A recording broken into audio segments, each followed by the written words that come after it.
I want to start by saying that I'm a rational person. I don't believe in coincidences the way some people do, the meaningful kind, the universe dash is dash trying dash to dash tell dash you dash something kind. I believe in pattern recognition. I believe in probability. I believe that when your brain starts connecting dots that aren't really connected, the problem is usually the brain, not the dots. I need you to understand that about me before I tell you what happened, because otherwise this is just going to sound like a story about a woman who was too anxious, too stressed, too freshly heartbroken to think clearly. And maybe some of you will still think that by the end. That's okay. I used to think it too. My name is Nora. In the autumn, I turned 29. The year I left a 4-year relationship, gave up the apartment we'd shared in. Portland packed 2 suitcases and a box of books into my car and drove to a city where I knew exactly one person. My college friend Simone, who'd been trying to get me to visit for 3 years. I wasn't fleeing. I want to make that clear. I was choosing. There's a difference, even when it doesn't feel like one. The job came through a recruiter I'd found online. Logistics coordination at a company called Harwick Operational Solutions. Not glamorous, but stable, with a salary 10% higher than anything I'd been making in Portland. The recruiter's name was Jeff, and he called me twice before I'd even submitted my full application. He said they'd been looking for someone with my specific background for months. He said it like I should be flattered. I needed to be. The interview was a video call with a man named Martin Fleiss. He was the operations manager, my direct supervisor, as it turned out. He had silver hair and a quiet, measured way of speaking that made everything feel very considered. He asked good questions, not the HR boilerplate kind, but the kind that made you feel like he was actually trying to understand how you thought. We talked for 50 minutes. Afterward, I remember sitting in my car in a parking garage and thinking that felt like talking to someone who already liked me. They offered me the position 3 days later. I started on a Monday in the second week of October. The building was the kind of thing you'd drive past every day and never register 6 floors, of pale concrete and tinted glass in an industrial corridor near the river. The parking lot was always full by 8:15. The lobby had a security desk, 2 elevators, and a large framed photograph of the city skyline from the 1980s that I would come to find deeply unreasonably upsetting in the months ahead. My floor was the 4th. Open plan, low drop ceiling, the ambient hum of fluorescent lights and climate control that becomes, after a few weeks, the white noise of your entire life. About 30 people worked up there. I was introduced to most of them in the first 2 days, names and handshakes and the careful, professional warmth of people who were waiting to see if you were worth remembering. Everyone was nice. I want to emphasize that. In 4 months, no one was ever rude to me, ever cold, ever difficult. Whatever was happening in that office, and I know now that something was, it was not a place of cruelty, which is its own kind of horror, I think. The first odd thing happened on my 3rd day. I've been filling out supplementary HR paperwork with Diane, the HR manager, a soft-voiced woman in a cardigan who had reading glasses on a beaded chain and a bowl of wrapped mints on her desk. It was routine stuff: emergency contacts, direct deposit, benefits enrollment. I was signing something when she slid a form across the desk and said perfectly casually, "This just needs your full legal name. First, middle, last." I wrote it down. I wrote Nora Jane Vance, and she looked at it, and then she looked at me over her glasses and she said, "Zhang, that was your grandmother's name, wasn't it?" I felt it before I understood it, that specific chill that starts at the base of your neck and moves downward. It was just a flash, just a second, and then I smiled and said, "Yes, that's right, my maternal grandmother." And Diane said how lovely, and we moved on. I told myself she'd read it somewhere. My LinkedIn, maybe? My portfolio. Some old social media post. I went back to my desk and I did not let myself think about it for the rest of the day. This is what I mean about being rational. Sometimes being rational is just another word for not letting yourself feel afraid of something you can't explain yet. By the end of the week, I had explained it away completely. 3 weeks later, I understood that I should have paid attention. The second time it happened, I almost didn't notice. It was a Friday afternoon in late October, the kind of day where everyone counts the hours, talks too loud in the break room, brings in donuts to justify the last hour before the weekend. I was eating lunch at my desk when one of my coworkers, a man named Paul who sat 2 rows over, came by to introduce himself properly. He'd been out traveling for his first few weeks, overlapping with my start, and this was our first real conversation. He was pleasant, mid-30s, rumpled but friendly, the kind of person who asks follow-up questions and seems to mean them. We talked about the city. I mentioned that I was new, that I'd moved from Portland. He said he'd been there once for a conference, said he remembered the food scene. We talked about that for a while. Then he said, "Did you grow up there, or did you move out for school?" I said, "Neither. Actually, I grew up in a small town in rural Ohio," and he nodded like that was interesting and said, "Small town Ohio, I bet that's a big change from the West Coast." And I agreed, and then he said, "What was the name of the town?" "I drove through Ohio once on a road trip. I might have passed through," I told him, Grantville. Population maybe 4,000. Nothing to see, nothing to do. Famous locally for a county fair and a paper mill that closed in 2003. He nodded, thought for a second, and said, "Near Mercer County, right?" I went still. Grantville is not near Mercer County in any way that a person driving through would know. Grantville is small enough that people from Ohio haven't heard of it. It is the kind of place you'd have to look up specifically to know where it sits in the state.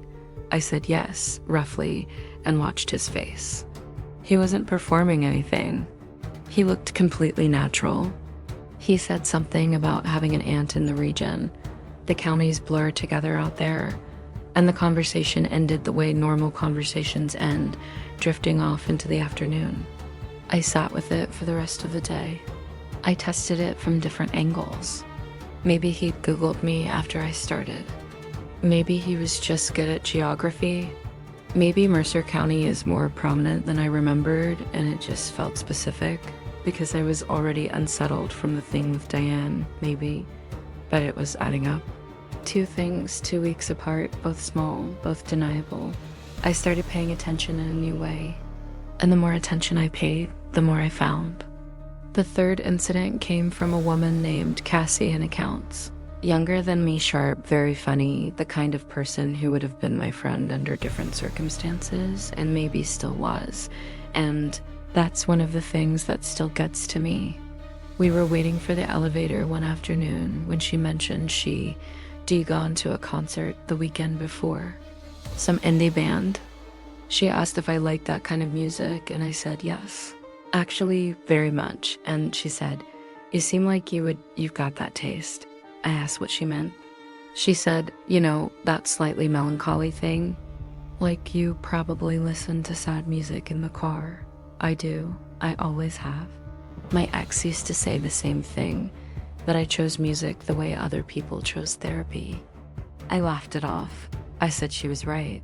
But no one had told her that. I had not told anyone at that job anything personal about myself.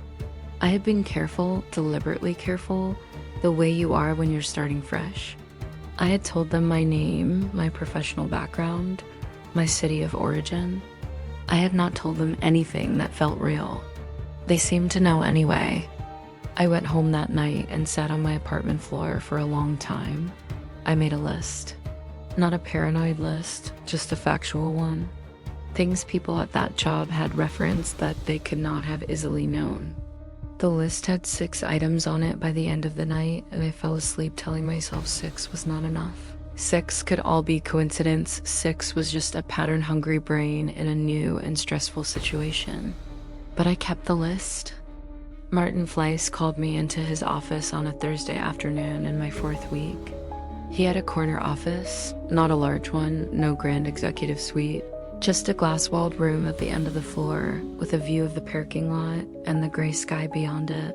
He kept it sparse. A desk, 2 chairs, a credenza with a few framed photos I never got close enough to see clearly. No clutter, no personality decorations. Nothing on the walls. The meeting was routine. He wanted to check in, he said. Standard 30-day review. How was I settling in? Was I finding the systems manageable? Was there anything I needed? The kind of meeting you expect and forget immediately. I sat across from him and watched his face. I had decided, without quite naming it to myself, that he was the center of whatever this was. That if the knowing was coming from somewhere, it was coming from him. He was my direct supervisor. He'd been the one to interview me. He'd been the one who seemed to already like me before he had reason to. He asked how I was finding the city. I said I was still settling in, that I'd moved without knowing it very well. He nodded, said the first autumn was the hardest. The city went gray fast, and if you weren't used to it, it could feel isolating. He said it with such particular gentleness that I almost didn't catch it. I said I was used to gray, that where I grew up, October looked a lot like this. He said, Ohio gray is a different kind. This is water. I hadn't told him I was from Ohio, not in any meeting, not in my interview, not in my application.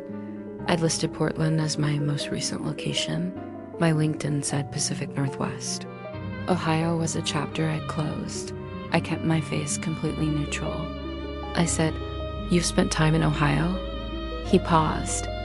A small pause, a thinking pause, a perfectly natural pause. Then he said, My wife has family in the Midwest. It bleeds together after a while. He smiled. You know how it is. I said I did. He asked if I was comfortable with the workload. We finished the meeting. I shook his hand at the door. His grip was exactly the right pressure, firm, brief, warm. Everything about him was calibrated that way. Nothing too much, nothing you could point at. I walked back to my desk and I did not look at anyone. That night, I called Simone. She was the one person I knew in this city, the one who'd encouraged me to make the move. I didn't tell her about the list. I didn't tell her about Martin. I just said I was feeling a little strange at the new job, that it was harder to connect than I'd expected. She said that was normal. She said I always took time to warm up. She said give it another month. I said I would. I pulled up the company website after we hung up and read everything on it twice. Standard logistics firm. Founded 2004, offices in 4 cities. Photo of the leadership team. Martin third from the left. Silver hair, pale eyes, the same expression he wore in person. Nothing wrong. Nothing to point at. I looked at the list again. 7 items now. It started with a coffee mug. I don't know why I noticed it. Small things were becoming large things by then, and I had started to suspect my own perception. But on a Tuesday morning in my 6th week, I noticed a mug on the windowsill of the break room. Ceramic, hand-painted, slightly chipped at the rim. It had a small illustration of a mountain range on it. It was mine. Not my mine, not one I brought in. I don't mean that. I mean it was identical to a mug I had owned for years and broken before leaving Portland. A mug I bought at a craft market, handmade, probably one of 10 or 15 in existence. The kind of thing you don't find twice. I picked it up. Someone had written on the bottom in black permanent marker, CM. I asked the woman nearest to me, a quiet analyst named Bev, whose mug that was. She looked at it and said it had been there since before she started. Probably belonged to someone who'd left. I asked if she knew who. She thought about it and said she thought there'd been someone in my role before me. A woman. She'd left maybe 6 months ago. She couldn't remember the name. I asked Paul. He said the same. There'd been someone, she'd moved on, he didn't know her well. I asked Cassie. She looked at me with an expression I couldn't quite read and said, Claire. Her name was Claire. She was only here about 8 months. I asked why she left. Cassie said she wasn't sure, that it was a little sudden, that 1 week Claire was there and the next she wasn't. And Martin had mentioned briefly that she'd taken a position elsewhere. I asked if she and Claire had been close. Cassie was quiet for a moment. Then she said, "We were friendly."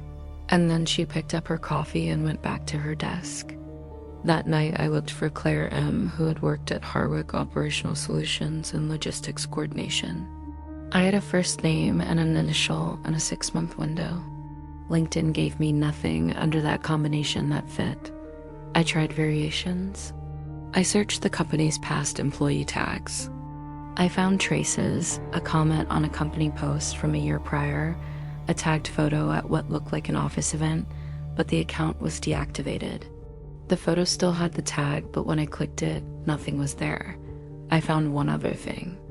A review on a job site, anonymous, posted 8 months ago, 1 star. It said, "Left after realizing something was very wrong. Can't say more than that. Trust your instincts if you get an offer from this place." That was all. I sat with it for a long time. I thought about the mug, the initials, the way Cassie's voice had flattened when she said Claire's name, the way no one seemed to know where she'd gone. I thought about the list in my notes app, 9 items now, and I thought about a question that I hadn't let myself ask directly until that moment. Why did they hire me? Not what my resume said, not what the recruiter told me, but why me specifically out of whoever had applied, and why after Claire left so abruptly, and why did Martin Fleiss already seem to know me before I walked in the door? I didn't sleep well that night. I want to describe what it feels like to suspect something you cannot prove, because I think if you haven't lived it, you can't quite understand why I didn't just leave. It feels like being slightly cold all the time, like a window is open somewhere and you can't find it. Everything is normal. Everything is fine. You go to work, you do your job, you eat your lunch, you answer your emails. And in the background, always, there is this low frequency hum of something is wrong that you can't point at because every time you try, it resolves into something reasonable. I started observing differently. I stopped sharing things and watched how the information that came back to me had to have come from somewhere. I told no one at the office that I'd been a competitive swimmer in high school, a mostly forgotten fact, years past relevance. 3 days later, Martin mentioned offhand, while we were discussing a scheduling problem, that people with athletic backgrounds tend to manage deadline pressure differently. More familiar with the burn, he said. And then he looked at me and smiled. "You probably know what I mean." I said I did. I told no one that I owned a specific novel, one my mother had given me a somewhat obscure literary title that I loved, but rarely mentioned because it wasn't the kind of book people brought up in small talk. A week later, I passed Bev's desk, and there it was, spied out on her shelf.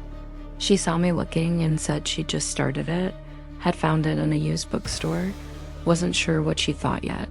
Coincidence. Had to be coincidence. The book wasn't that obscure, but I had stopped being able to hear that voice clearly. I went through my apartment with different eyes. I had moved in with what the building management called a furnished starter unit. The AD provided basic furniture, a bed, a couch, a kitchen table. Everything functional and impersonal. I had not questioned this at the time. Furnished apartments were convenient for someone relocating quickly. I started checking things I had never thought to check. I don't want to get too deep into this because I know how it sounds. I know how a woman dismantling her own apartment looking for things that shouldn't be there sounds. I found nothing definitive. I wanted to say that clearly. But what I found was a series of small peculiarities. A smoke detector that was slightly off-center when I pulled it down to check the battery, a tiny nick in the window frame that looked fresh, a USB port built into the kitchen countertop that the building manager, when I asked, about it said was standard in the newer units, but that didn't match anything in the apartment listing. Nothing definitive. Nothing you could call the police about. But I was starting to understand something about how this worked. It was designed that way. Every piece of it was in the deniable range. That was the point. I called my mother that week. She lives in Florida now, retired, and we talk every week or two. It was a normal call. She asked about the job. I said it was fine. I asked about her garden. She complained about the neighbors. At the end, she said, "Have you met anyone nice out there? Made any friends?" I said I was working on it. She said, "What about that woman from HR? Diane, was it? You mentioned she seemed sweet." I stopped breathing for a second. I had not mentioned Diane to my mother. I had not mentioned anyone's name from work.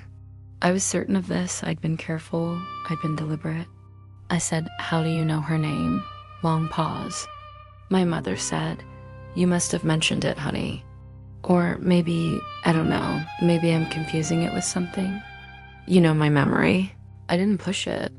But the list had 13 items on it now, and one of them was my mother's voice saying a name I had never told her.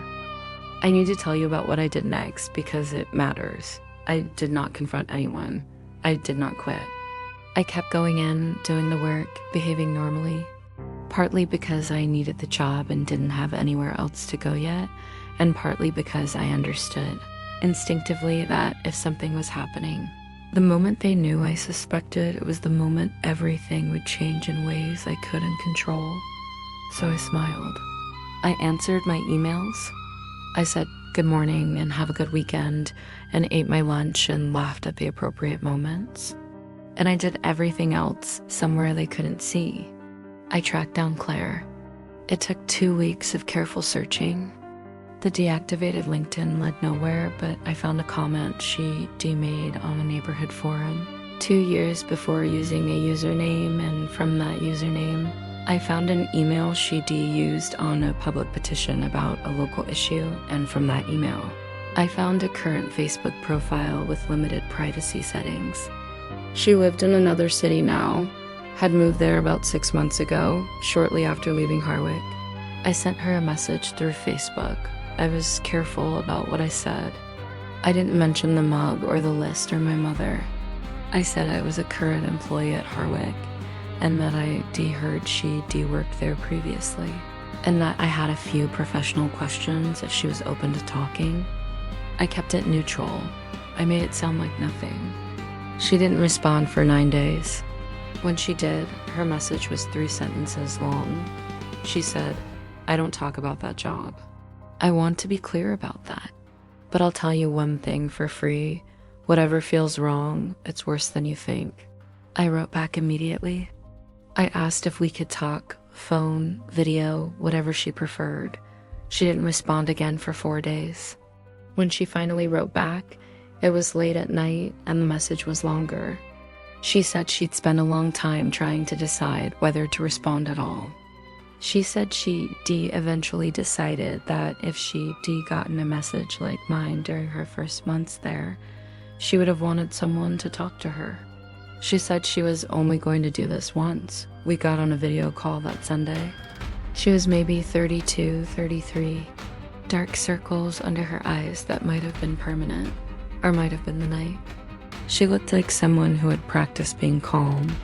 She said she was not going to talk about specifics.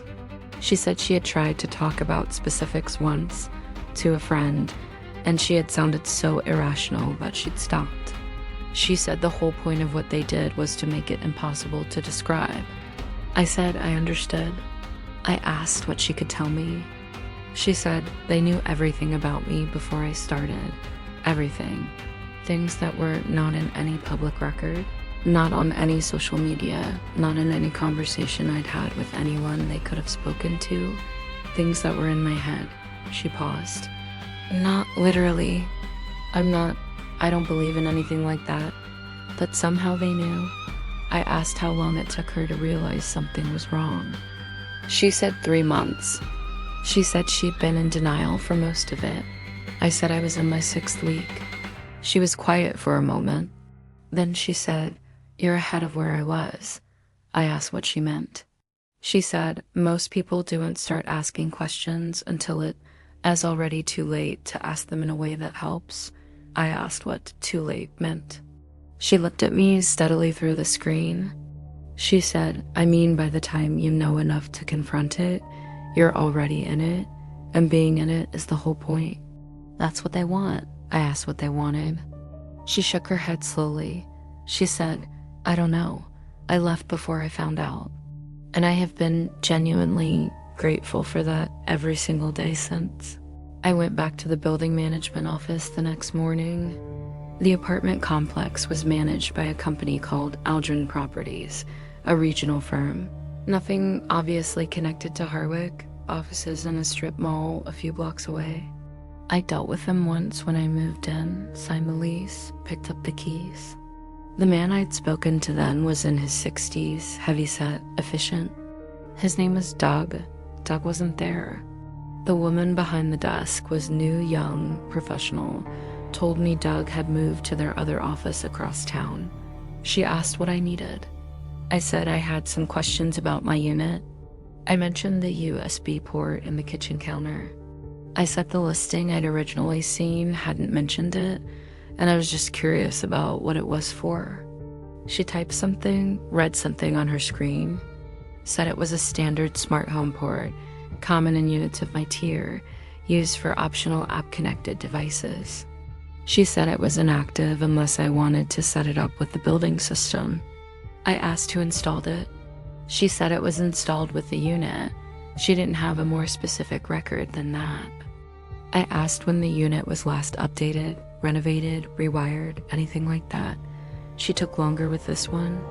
Said she'd have to pull the full record. Was there a specific reason I was asking? I said I was just curious. I smiled. I kept my voice light. She pulled it up. Said the kitchen counter had been refitted about 14 months ago. Said it was part of a general upgrade across several units in the building. I asked which units.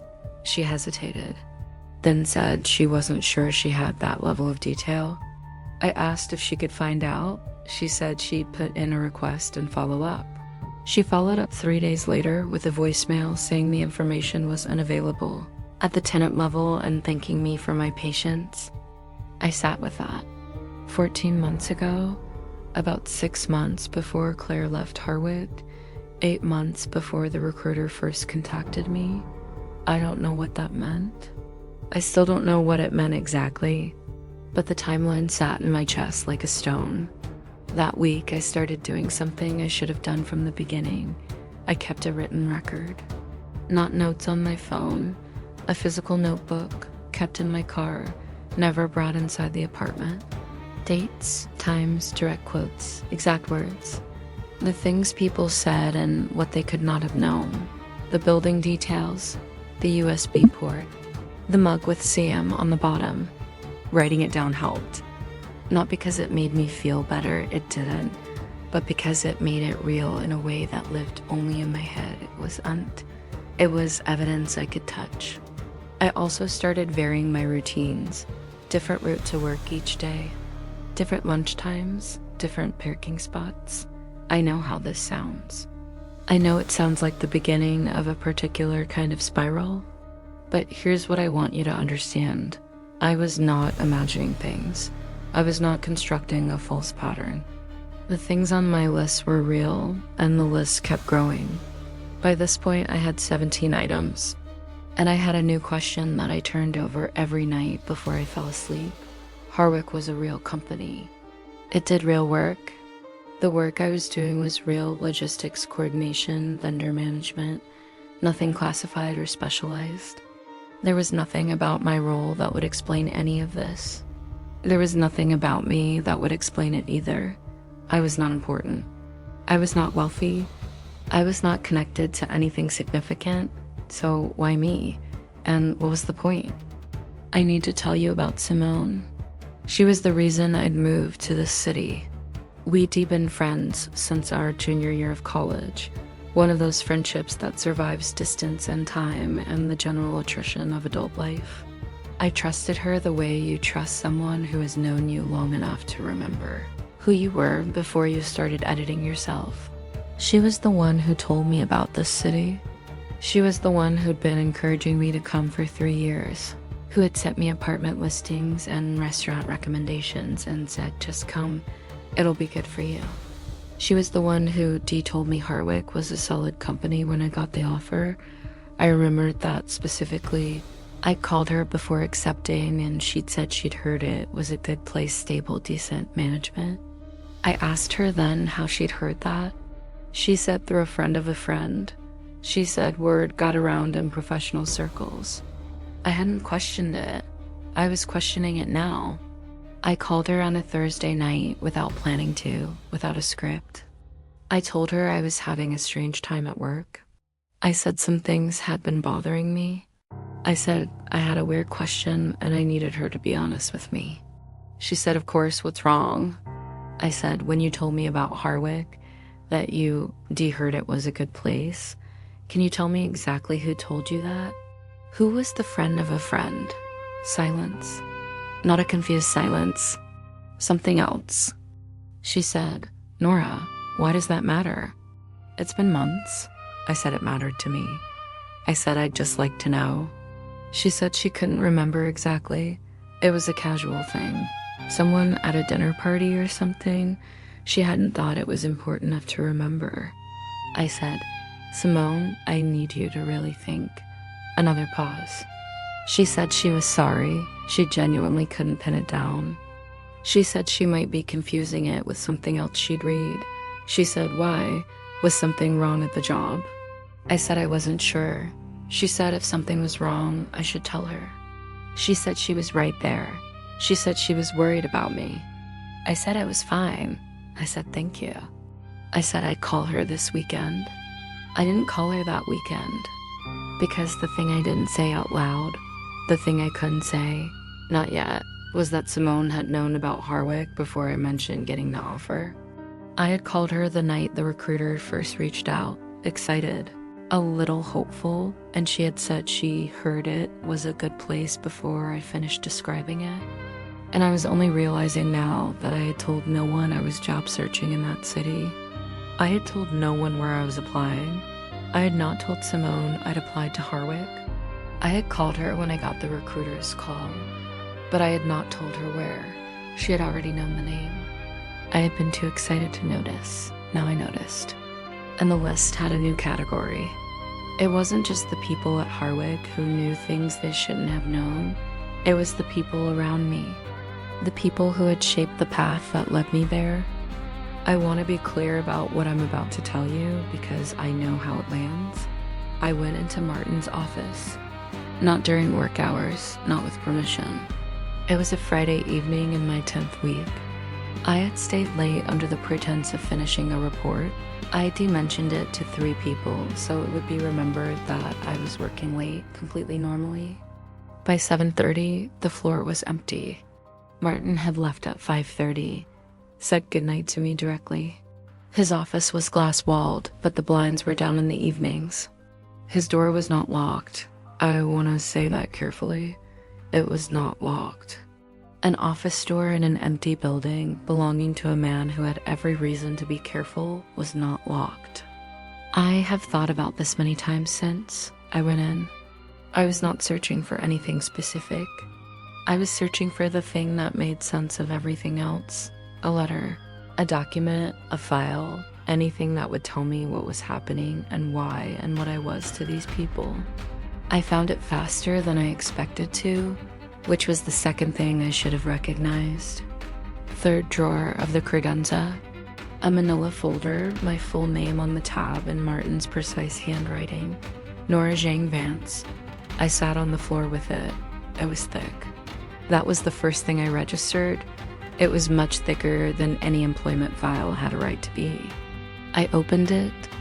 There were documents going back 2 years. Not 2 years of employment, 2 years before I was hired. 2 years before I'd ever heard of Harwick.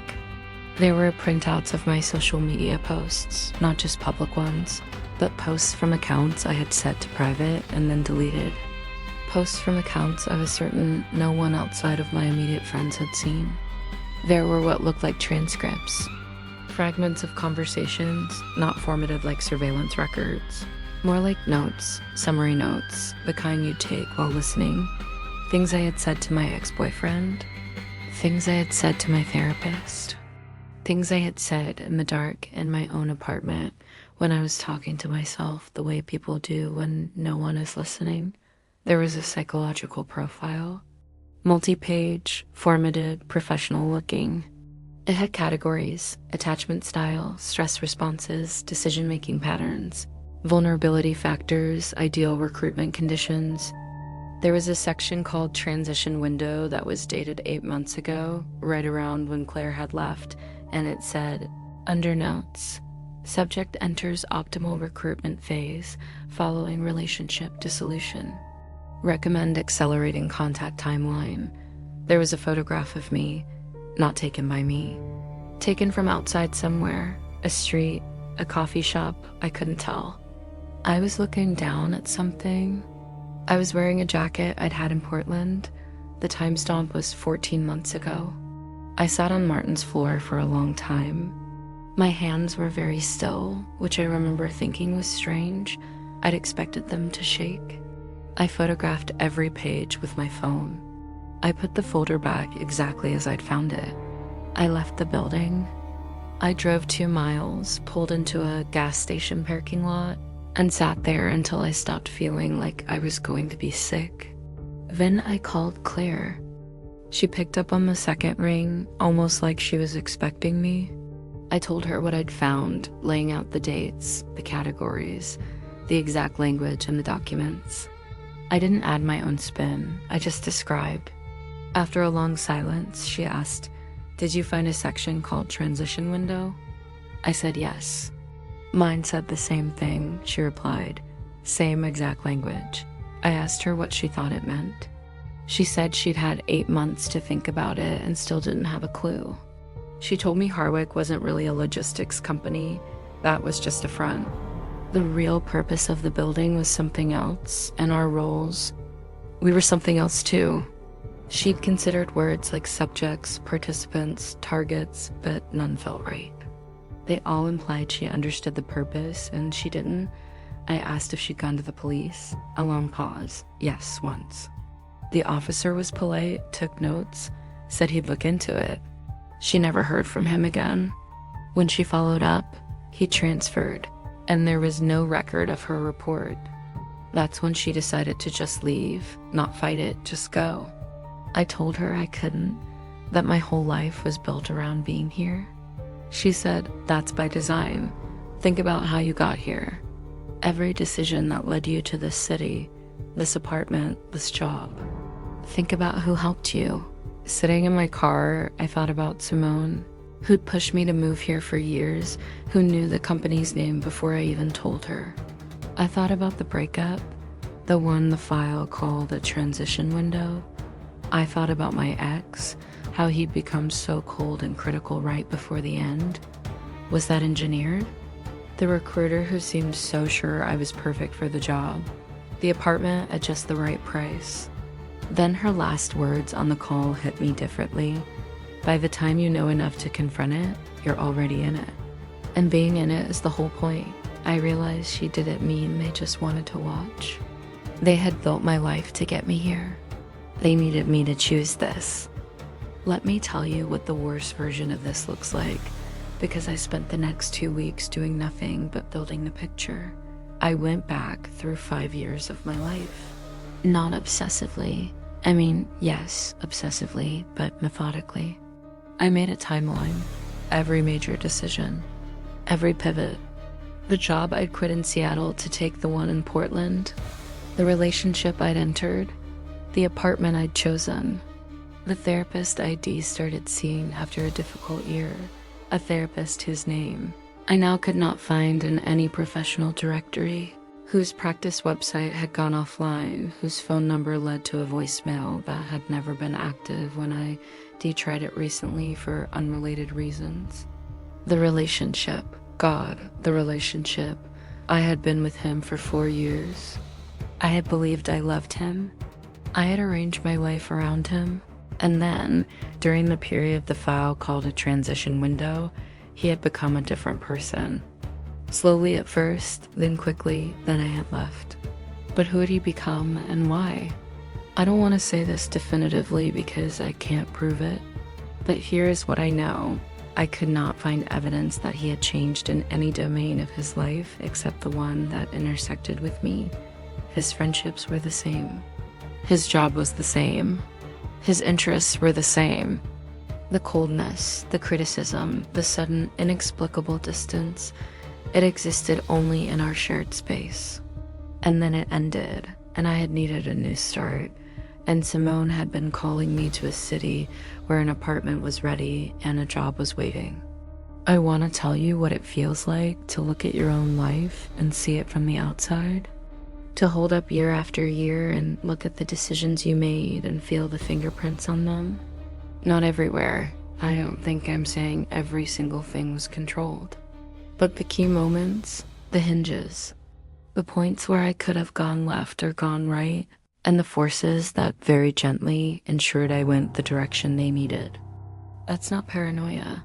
I know what paranoia sounds like. This was archaeology. And here's the thing about archaeology, it doesn't change what happened. The artifacts are what they are. Knowing they were placed there doesn't unplace them. I had been happy in moments. The relationship had been real to me. Portland had been real. My friendships were the real. Some of them, I thought.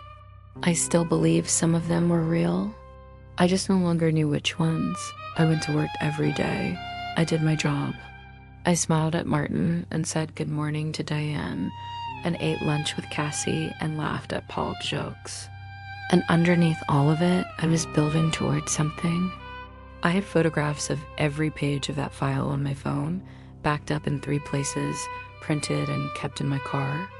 I had started talking to a lawyer, not about Harwick specifically. I went in with a hypothetical about workplace surveillance.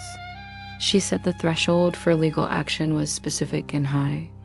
She said documentation was everything. She said if I could prove the surveillance extended to my private residence, that was criminal.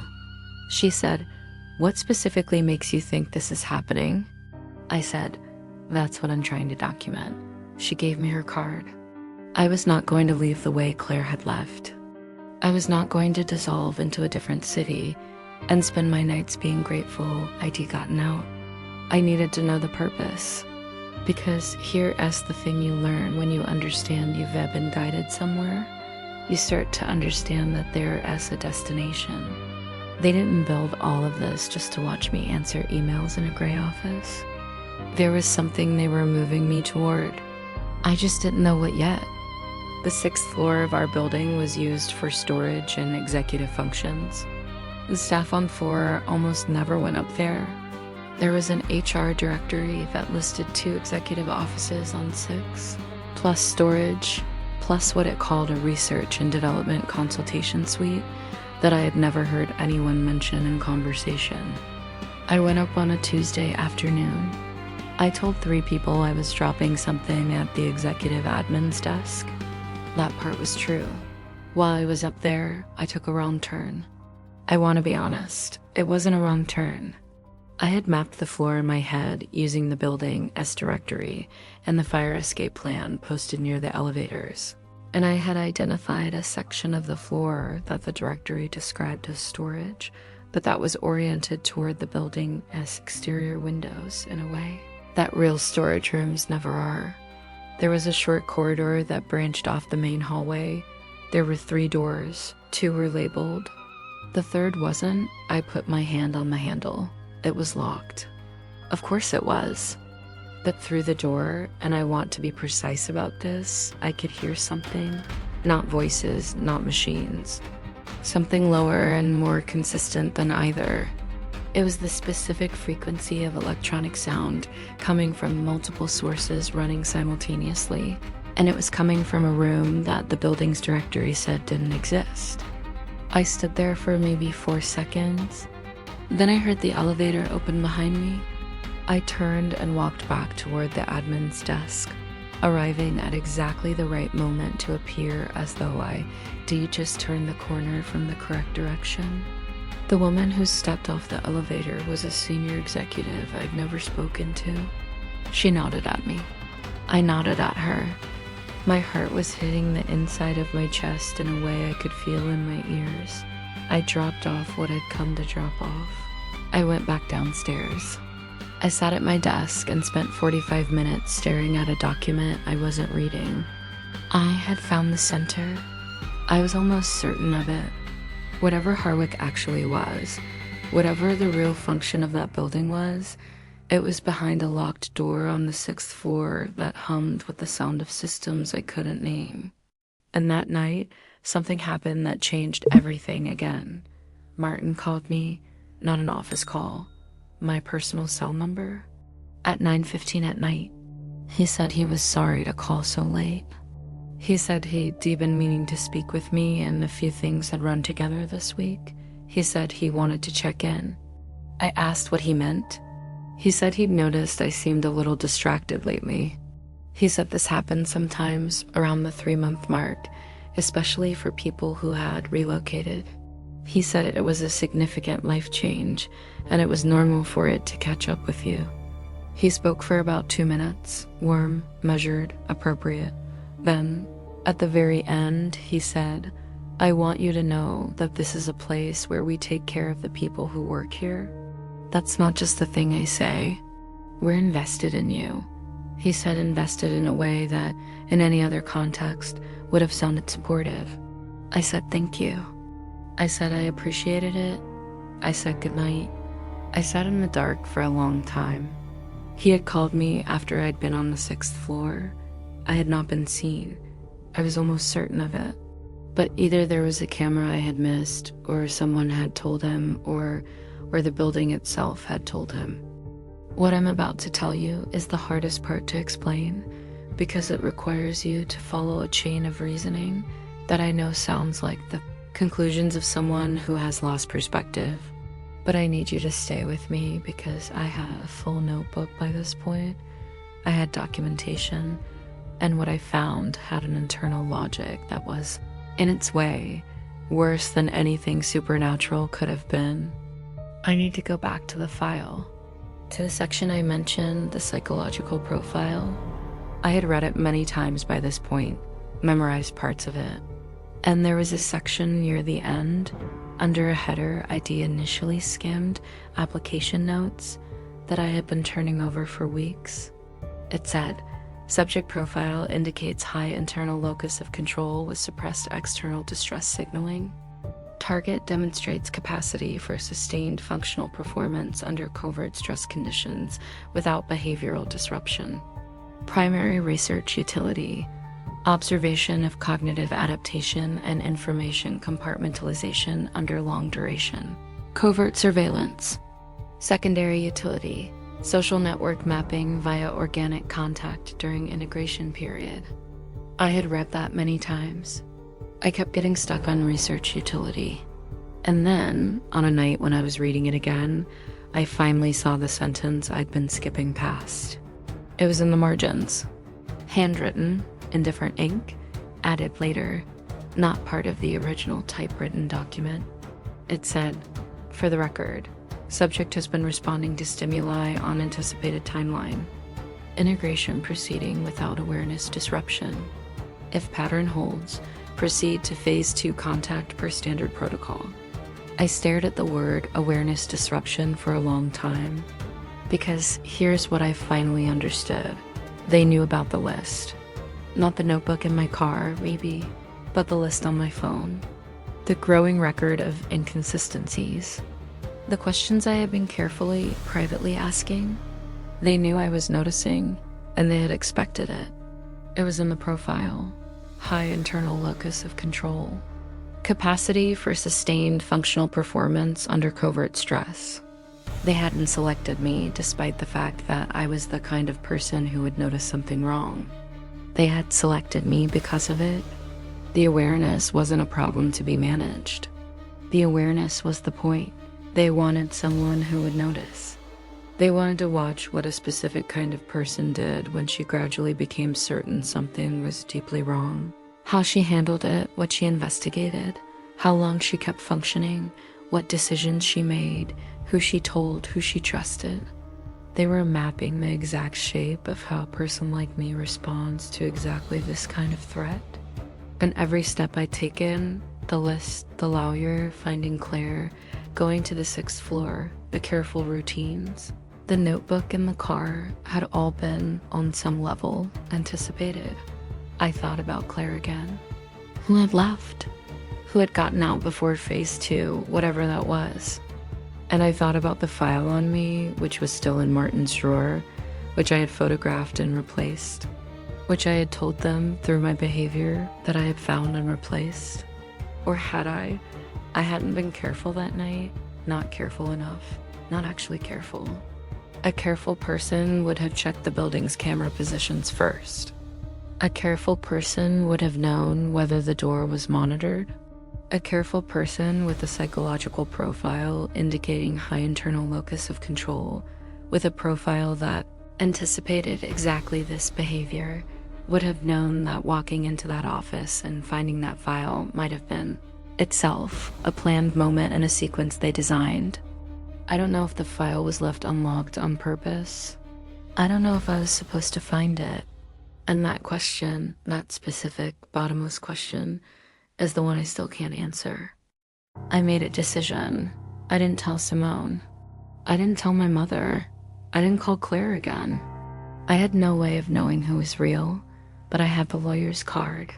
I went back to her in person, without scheduling an appointment, without calling ahead. I walked into her office building and asked for her at the desk and waited until she had 20 minutes. I put the printed photos of the filed documents on her desk. I told her everything from the beginning, the list, the building, the 6th floor, the file, the phone call from Martin. She went through the documents very carefully. She was quiet for a long time. Then she said, "If these are authentic, and I'm not disputing that they are, this represents a significant pattern of unauthorized surveillance and psychological research conducted on a private citizen without consent." She paused. The problem is that it's also sophisticated enough that any single piece of it could be explained away. I said I knew. She said, "If you go to law enforcement with this, you need to be prepared for 2 possible outcomes.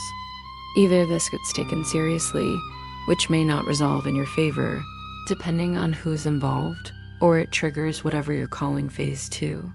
I said I understood. She said, "What do you want to accomplish? Because that determines what we do."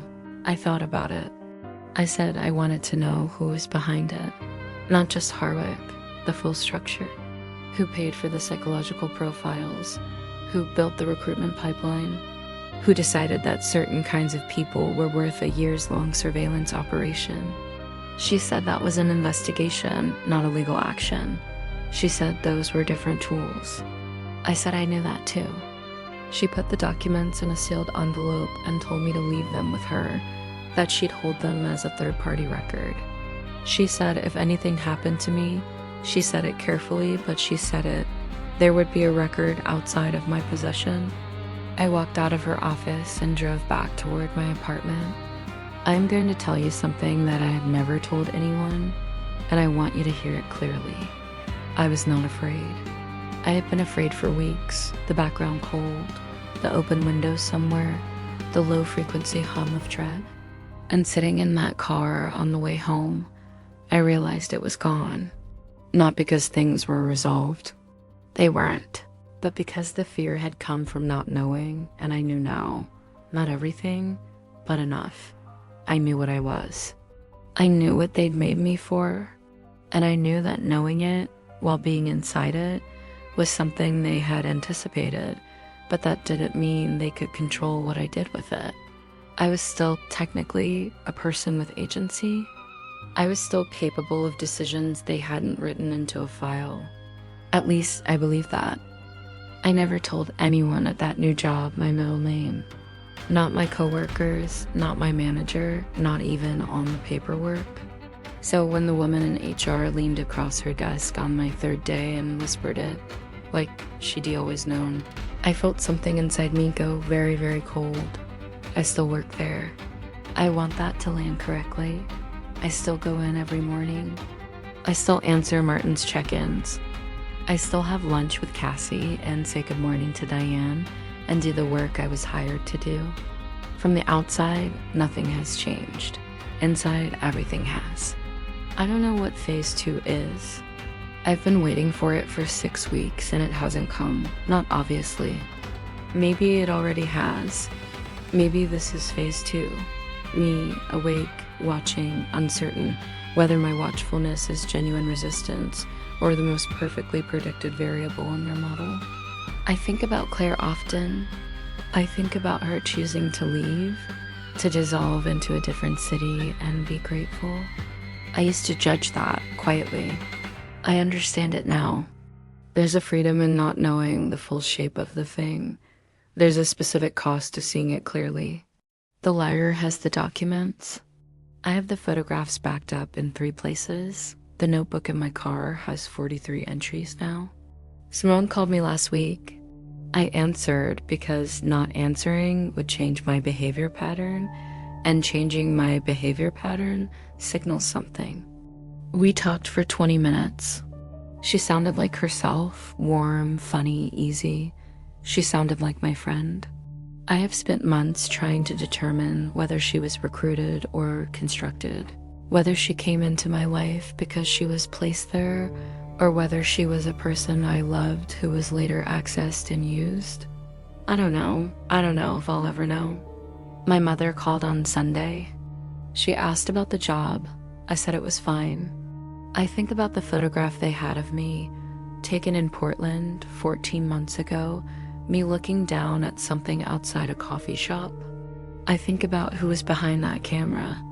I think about the fact that I was being profiled at a moment when I still believed my relationship was solid, and my future was stable, and I had not yet heard the name of this city. I think about transition window and about how everything that happened after the relationship ending, the move, the new start, the job was, in whatever functional sense, arranged. But here is the thing I come back to. All of it, every piece of it, required me to choose. They could arrange conditions, but they couldn't move my body. Every step was one I took. They designed the path, but I walked it. I don't know if that means they own the outcome or if it means I did. I don't know what they're doing with whatever they're observing. I don't know who uses it or why or what it pays for. I don't know if I am one of 100 or one of 10, or if there's a room somewhere full of files with names like mine. What I know is that I wake up every morning and go to a building where people smile at me and know things they shouldn't, and the work gets done, and the lights hum, and somewhere above me on the 6th floor, something runs continuously, and Martin Fleiss signs off on whatever this is and calls it care. I know I have a lawyer's card in my wallet. I know I am not done. I know that whatever they planned for me, whatever comes next, whatever phase 2 is, whatever the end of this arc is supposed to look like, they built it around a version of me they observed, a version of me before I understood. I am not that version anymore, and I don't know if that saves me, but it's what I have.